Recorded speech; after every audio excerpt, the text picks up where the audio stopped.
नमस्कार दोस्तों, आज हम पढ़ेंगे ब्लोअर टाइप रोमीटर। ब्लोअर टाइप रोमीटर क्या होता है? यह ख़ास तौर पर ठंडे स्थानों में सुबह और शाम के समय घरों को गर्म करने के लिए यूज़ में लिया जाता है। मतलब सर्दी के टाइम जो टेम्परेचर होता है वो बहुत ज़्यादा लो होता है सर्दी के कारण, तो उसको टेम्परेचर को बढ़ाने के लिए यानी कमरे को गर्म करने के लिए ब्लोअर टाइप रोमीटर का उपयोग किया जाता है। इसके पार्ट्स के बारे में अब आगे पढ़ेंगे। जैसा कि चित्र में दिखाया गया है, ये ब्लोअर टाइप रोमीटर है। ये क्या करता है, इसका सिद्धांत क्या है? ये इलेक्ट्रिकल एनर्जी को क्या करता है, उष्मा में बदल देता है, मतलब हीटिंग में कन्वर्ट करता है। विद्युत ऊर्जा को हीटिंग में कन्वर्ट कर देता है और हीटिंग में कन्वर्ट करने के बाद रूम के टेम्परेचर को बढ़ा देता है, रूम को गर्म कर देता है। इसमें जो हीटिंग विद्युत तापन में ऊष्मा उत्पन्न करने का कार्य जो करता है वह विद्युत प्रतिरोध करता है। प्रतिरोध मतलब जो रेजिस्टेंस होता है वही विद्युत तापकों में ऊष्मा उत्पन्न करने का कार्य करता है। इसमें सबसे पहले हम पढ़ेंगे हीटर के प्रकार। 3 प्रकार के होते हैं। फर्स्ट है इसमें फैन हीटर। तो फैन हीटर क्या होता है? इसको सिरेमिक हीटर भी कहते हैं। जो फैन हीटर होता है उसको सिरेमिक हीटर भी बोला। सेकंड है इसमें फैन हीटर में क्या होता है, जैसे इसके पार्ट्स के बारे में बता देते हैं। पार्ट्स लगभग सब में सेम होते हैं।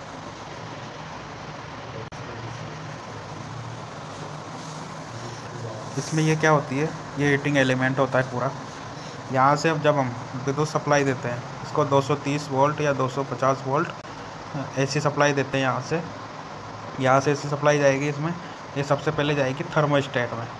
थर्मोस्टेट क्या करता है कि जब रूम का टेम्परेचर बहुत ज़्यादा हाई हो जाता है तो यहाँ से ऑटोमेटिकली इसको बंद कर देता है, सप्लाई को बंद कर देता है।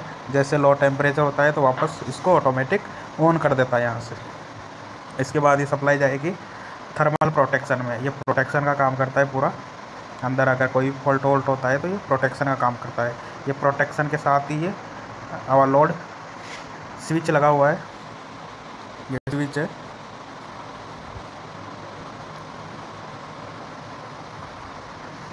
ये स्विच क्या काम करता है कि जब भी इस हीटिंग एलिमेंट में अगर कोई भी प्रॉब्लम होती है तो ये इसको ऑटोमेटिक यहाँ से सप्लाई को कट कर देता है।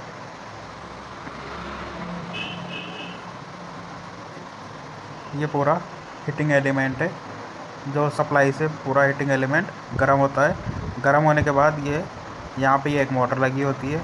ये मोटर क्या काम करती है, ये जहाँ भी यहाँ से जो हीटिंग उत्पन्न होती है उसको रूम से हीटर से बाहर रूम की तरफ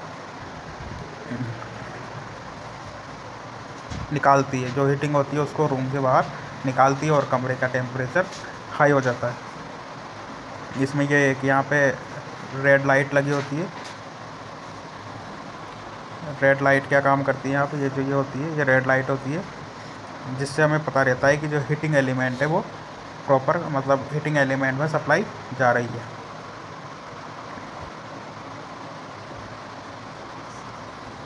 इसके बाद इसमें ये यहाँ से इसको ग्राउंड करते हैं ताकि कोई भी अगर फॉल्ट या कोई करंट आती है तो यहाँ से इसको ग्राउंड करते हैं ताकि कोई नुकसान ना हो। नेक्स्ट है इसमें इंफ्रारेड टाइप रोमीटर। इंफ्रारेड टाइप रोमीटर क्या है कि ये बच्चों के लिए बहुत ज़्यादा ख़तरनाक होता है। मतलब बच्चों के लिए ये रोमीटर सेफ नहीं है। इसमें क्या होता है,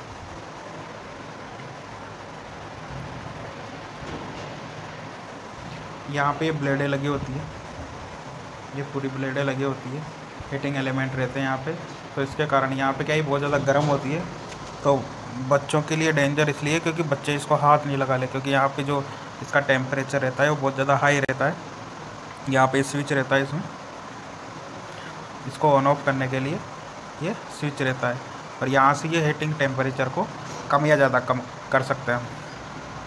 जो यहाँ पे ये जो हीटिंग एलिमेंट लगा रहता है इसके टेम्परेचर को कंट्रोल करने के लिए इस स्विच का अपन यूज़ में लेते हैं।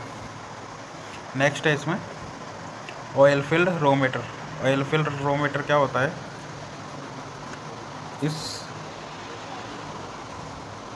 इस हीटर के अंदर क्या होता है कि ये जो पार्ट है इसमें पूरे में ऑयल भरा हुआ रहता है। इस वाले पूरे पार्ट में ऑयल भरा रहता है। यहाँ पे ऑयल रिजर्वायर होता है ये। इसमें क्या होता है कि इस जो ऑयल रिजर्वायर है इसको हम सप्लाई से कनेक्ट करते हैं, विद्युत सप्लाई से इसको कनेक्ट करते हैं। तो इलेक्ट्रिसिटी से ये ऑयल गर्म होता है। गर्म होने के बाद ये हीटिंग उत्पन्न करता है और हीटिंग से जो कमरे का टेम्परेचर है वो गर्म होता है। इसमें भी वही 2 स्विच लगे होते हैं। एक ऑन ऑफ का स्विच रहता है हीटर को ऑन ऑफ करने के, ये वाला स्विच जो हीटर को ऑन ऑफ करने के लिए, और ये टेम्परेचर को कंट्रोल करने के लिए होता है। नेक्स्ट है इसमें आंतरिक भाग, जैसे मैंने उसमें बताया हीटिंग एलिमेंट बता दिया। थर्मोस्टेट में मैंने उसमें बताया स्विच क्या बता दिया, टिप ओवर स्विच जो सप्लाई को ऑटोमेटिक काट देता है। पावर कॉर्ड्स होती है जो उसकी केबल होती है। फ़ैन मोटर होती है, फ़ैन की जो मोटर होती है जो टेम्परेचर को बाहर निकालती है, जो हीटिंग को बाहर निकालती है, वो फ़ैन मोटर होती है। नेक्स्ट फ्यूज़ है। इसमें फ्यूज़ सब जानते ही हैं। नेक्स्ट है इसमें ब्लोअर टाइप रो मीटर के फ़ायदे। क्या क्या फ़ायदे हैं इसके।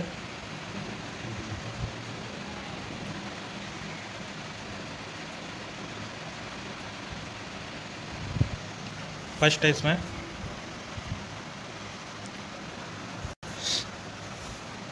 फर्स्ट है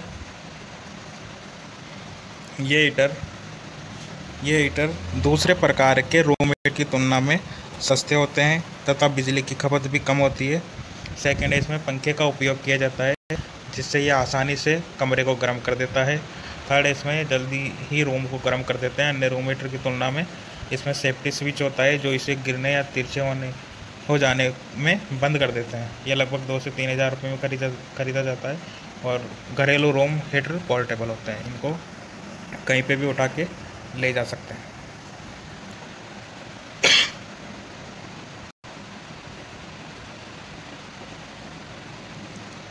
ब्लोअर टाइप रो मीटर के नुकसान, इससे हमें क्या क्या नुकसान होते हैं।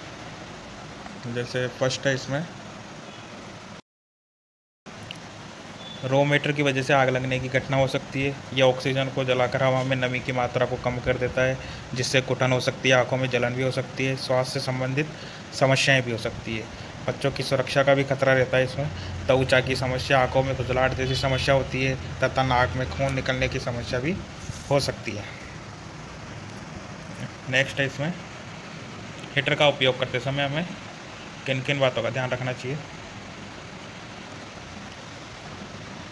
फर्स्ट है इसमें हीटर के रोज़ाना इस्तेमाल से स्क्रीन ड्राई और नाक में इरिटेशन होने लगता है, इसलिए हीटर को चलाने से पहले कमरे में एक बर्तन में पानी ज़रूर रखना चाहिए। ब्लोअर रो मीटर को इस्तेमाल करने से पूर्व उसे अच्छे से साफ़ करें, उसकी कंडीशन चेक कर लें, यदि कोई फॉल्ट हो तो समय रहते ठीक करवा लें। इसमें कपड़े सुखाने नहीं चाहिए क्योंकि अधिक तापमान पर हीटर चलाने में सेहत को नुकसान पहुंच सकता है। इसे ऐसे स्थान में रखें जहां पर किसी का हाथ न पहुंचे। इसे कारपेट, लकड़ी या प्लास्टिक के फर्नीचर पर न रखें क्योंकि आग लगने का डर बना रहता है। सुरक्षित दूरी में रखें। ज्वलनशील पदार्थों को हीटर के आसपास न रखें। हीटर के ऊपर से ढक्कन भी न रखें। बच्चों को हीटर छूने न दें, खास तौर पर हेलोजन रूम हीटर सतह, क्योंकि यह बहुत गर्म होता है जो खतरनाक हो सकता है। रो मीटर लेते समय ध्यान रखें कि उसमें थर्मोस्टेट और टाइमर ज़रूर होना चाहिए, क्योंकि जो थर्मोस्टेट होता है ये ऑटोमेटिक सप्लाई को बंद कर देता है। जैसे रूम का टेम्परेचर हाई होता है ऑटोमेटिक हीटर को बंद कर देता है, तो इसलिए ये दोनों होना बहुत ज़रूरी है।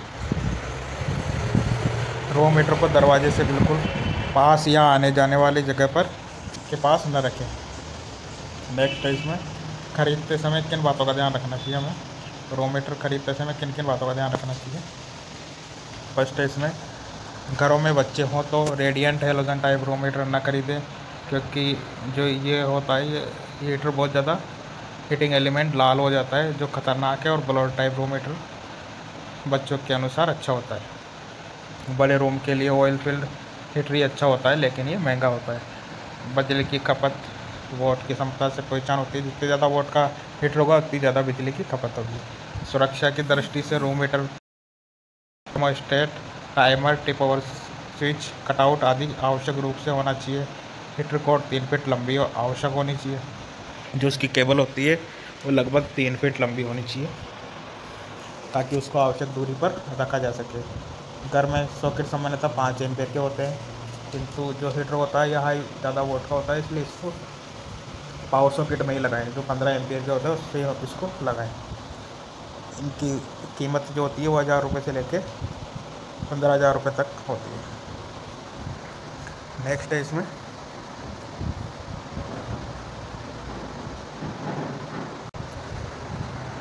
दोष और कारण, क्या क्या उसमें फॉल्ट आ सकते हैं और किस कारण से उसमें फॉल्ट आ सकते हैं, उनके बारे में देखेंगे हम।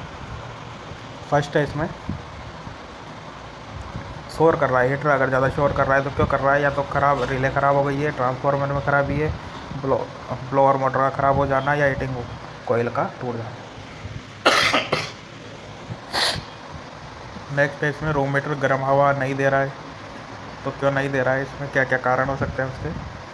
इसका सर्किट पार्ट टूट जाना, प्रतिरोध हट जाना, मतलब सप्लाई या तो हट गई हो या प्रतिरोध हट गया हो, हीटिंग कोयल का टूट जाना, थर्मोस्टेट की सेटिंग थर्मोस्टेट का ख़राब हो जाना, जाली में धूल जम जाना, या फिल्टर काम न करना। हीटर काम नहीं कर रहा है, क्यों नहीं कर रहा है? तो इसमें क्या प्रॉब्लम हो सकती है? पावर सप्लाई ठीक नहीं है, फ्यूज जल गया हो, ऑटो सेफ्टी स्विच बंद हो गया हो, या थर्मोस्टेट ख़राब हो गया हो। नेक्स्ट है इसमें रिकॉर्ड का ख़राब हो जाना, हीटिंग एलिमेंट का ख़राब हो जाना, फ़ैन काम नहीं कर रहा है तो या तो फ़ैन मोटर ख़राब हो सकती है। तो दोस्तों ये था blower type room heater. Next video में हम अगला चैप्टर लेके आएंगे। दोस्तों चैनल को सब्सक्राइब ज़रूर करें और अपने दोस्तों को भी शेयर करें, ताकि उनको भी लाभ मिल सके। धन्यवाद।